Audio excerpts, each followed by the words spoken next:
ഇനി ത്രിവർണ പതാക, മുകളിൽ കുങ്കുമം, അടിയിൽ പച്ച, നടുക്ക് വെള്ള. എന്താ കുങ്കുമം? ധീരതയെയും ത്യാഗസന്നദ്ധതയെയും സൂചിപ്പിക്കുന്നു. അടിക്കാനും ഇടിക്കാനും തല്ലാനും കുത്താനും കഴിവുള്ളവനാണ് മുകളിൽ കാണുന്ന ഈ കുങ്കുമം.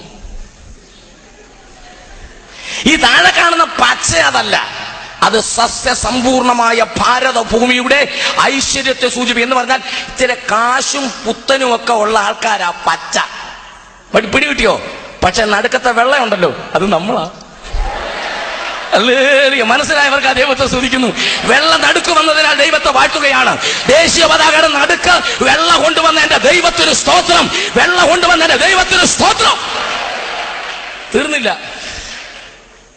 ഈ ചക്രം ഉണ്ടല്ലോ, ഈ അധികാരത്തിന്റെ ചിഹ്നം അശോകചക്രം, അത് വെള്ളയല്ല. അത് പച്ചയ്ക്കും കൊടുത്തില്ല, കുങ്കുമത്തിനും ദൈവം കൊടുത്തില്ല, അത് വെള്ളയ്ക്കാ വന്ന ഗ്ലോറി. ഇനി കേൾക്കണോ?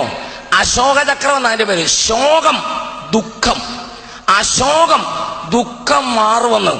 അപ്പോൾ ദുഃഖം മാറണമെങ്കിൽ വെള്ള വരണം. നീ പച്ചയാണേലും വരണം, കുങ്കുമമാണേലും ദുഃഖം മാറണേ, വെള്ള വരണം. ഹല്ലേലൂയ. മനസ്സിലായവർക്കായി ദൈവത്തെ സ്തുതിക്കുകയാണ്. അത് മനസ്സിലായവർക്കായി ഞാൻ ദൈവത്തെ വാഴ്ത്തുകയാണ്. ഇന്ന് രാത്രി നീ വെള്ളയിൽ വരണം. അതിന്റെ അർത്ഥം യേശുവിൽ വരണം.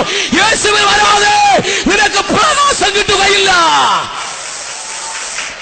Praise the Lord.